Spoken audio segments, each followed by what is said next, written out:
वन्दितु सब सिद्धे ध्रुवमचल मणोवमं गतिं पत्ते वोच्छामि समे पाहुड मिणमो सुध केवली भणिदम।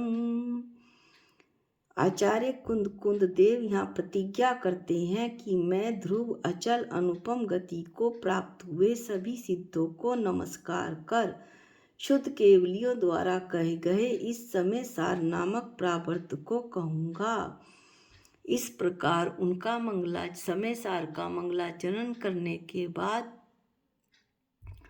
आज हम मास्टर की के जिन 10 शब्दों का अध्ययन करेंगे वे हैं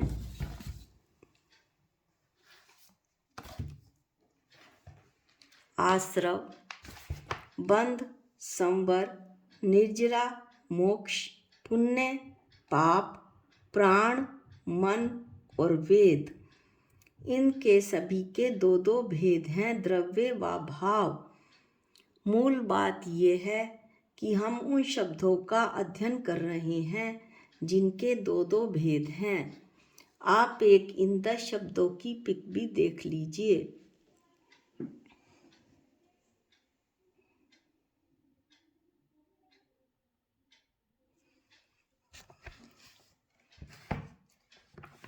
अब हम परिभाषा लेते हैं। आश्रव जीव की शुभ अशुभ भाव में विकारी अवस्था को भाव आश्रव कहते हैं और उस समय कर्म योग्य नवीन रजकणों का स्वयं स्वत आत्मा के साथ एक क्षेत्र अवगाह रूप में आगमन होना द्रव्य आश्रव है। इसमें जीव की अशुद्ध पर्याय निमित्त मात्र है। अगला शब्द है बंध। आत्मा का अज्ञान, राग, देश, पुण्य पाप रूप विभावों में रुक जाना भाव बंध है। उस समय कर्म योग्य पुद्गलों का स्वयं स्वत जीव के साथ एक क्षेत्र अवगाह रूप बंधना द्रव्य बंध है। इसमें जीव की अशुद्ध पर्याय निमित्त मात्र है। इन सभी शब्दों में जो द्रव्य है वो पुद्गल के लिए है और जो भाव है वो जीव के लिए है। पुण्य दया, दान, भक्ति, पूजा, व्रत इत्यादि शुभ भाव जीव की पर्याय में होते हैं। ये अरूपी अशुद्ध भाव पुण्य है और उस समय कर्म योग्य परमाणुओं का समूह स्वयं स्वत एक क्षेत्र अवगाह रूप से जीव के साथ बंधता है, वह द्रव्य पुण्य है। इसमें जीव की अशुद्ध पर्याय निमित्त मात्र है। पाप मिथ्यात्व, हिंसा, असत्य, चोरी इत्यादि अशुभ भाव जीव की पर्याय में होते हैं। ये अरूपी अशुद्ध भाव पाप हैं और उस समय कर्म योग्य पुद्गल स्वयं स्वत जीव के साथ बंधता है, वह द्रव्य पाप है। इसमें जीव की अशुद्ध पर्याय निमित्त मात्र है। वास्तव में पुण्य पाप भाव, शुभ और अशुभ भाव आत्मा को अहितकर हैं, कर्म बंध के कारण है। सोने की बेड़ी हो या लोहे की बेड़ी, बेड़ी तो बेड़ी है। आत्मा की क्षणिक अशुद्ध अवस्था है। द्रव्य पुण्य व द्रव्य पाप आत्मा का अहित नहीं कर सकते। क्यों? क्योंकि ये तो पुद्गल के ढेले मात्र हैं। जब आत्मा के विकारी भावों का निमित्त मिलता है, आत्मा का स्वभाव इन पुण्य पाप भाव के उदय में उसी रूप हो जाता है, तो उसके निमित्त से आत्मा का जो स्वभाव है वो विकारी हो जाता है और वो अहितकर है। संवर आत्मा के शुद्ध भाव द्वारा पुण्य पाप रूप अशुद्ध भाव आश्रमों का रोकना भाव संवर है। उसी अनुसार नए कर्मों का आगमन स्वयं स्वतः रुक जाना द्रव्य संवर है।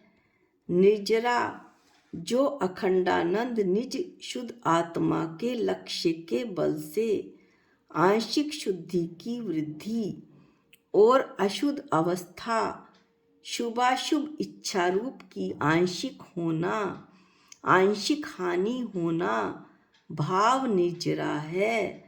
निर्जरा एक बार फिर सुन लीजिए।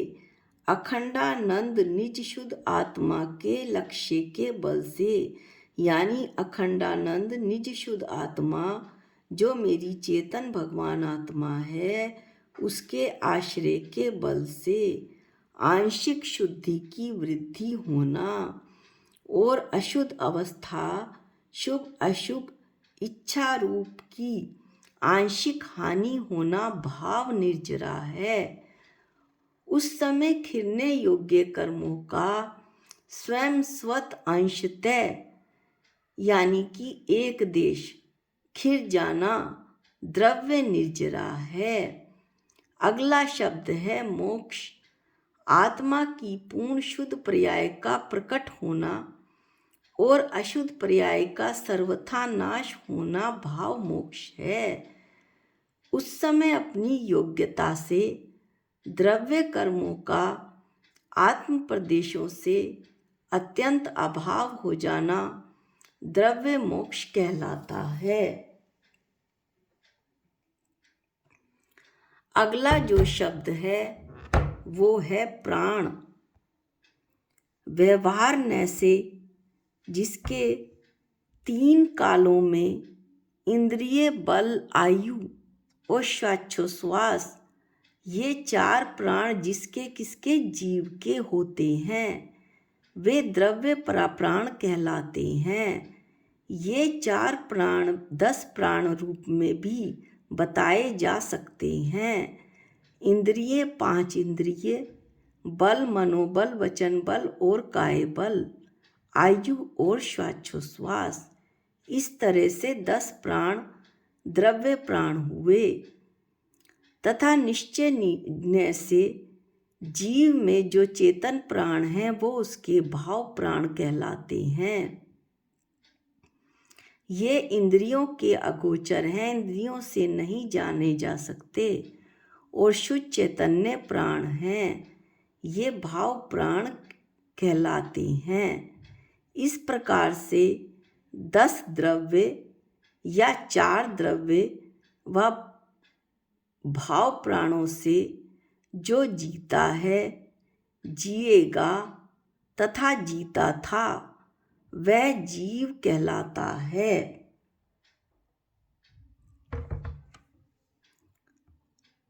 अगला शब्द है मन। मन एक अभ्यंतर इंद्रिय है। यह 2 प्रकार की है, द्रव्य व भाव। हृदय स्थान में अष्टपंखुड़ी के कमल के आकार रूप पुद्गलों की रचना विशेष द्रव्य मन है। अप्रत्यक्ष व अत्यंत सूक्ष्म होने के कारण इसे इंद्रिय न कहकर अनिंद्रिय या इक्षत इंद्रिय भी कहा जाता है। किसे? मन को। संकल्प विकल्पात्मक परिणाम तथा विचार चिंतवन आदि रूप ज्ञान की अवस्था विशेष भाव मन कहलाती है। 10वां और आखिरी शब्द है वेद। आज का आखिरी शब्द व्यक्ति में पाए जाने वाले स्त्रीत्व, पुरुषत्व व नपुंसकत्व के भाव वेद कहलाते हैं। दोबारा सुनिए।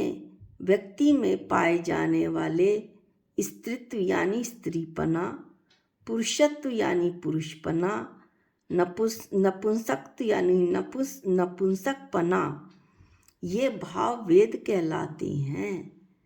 यह 2 प्रकार का है, भाव वेद व द्रव्य वेद। जीव के जो उपरोक्त भाव हैं वे भाव वेद कहलाते हैं। शरीर में स्त्री पुरुष व नपुंसक के जो अंगोपांग हैं वे द्रव्य वेद कहलाते हैं। द्रव्य वेद जन्म पर्यंत नहीं बदलते, परंतु भाव वेद कषाय विशेष होने के कारण क्षण मात्र में ही बदल सकता है। इस तरह से आज के इन 10 शब्दों के दो भेदों का वर्णन पूर्ण हुआ। अगले वीडियो में हम अगले 10 शब्दों को लेंगे। निज निधि निज में बताई, ये अनंत उपकार है, इसके लिए जिन माणी माँ को वंदनानंत बार है, वंदनानंत बार है।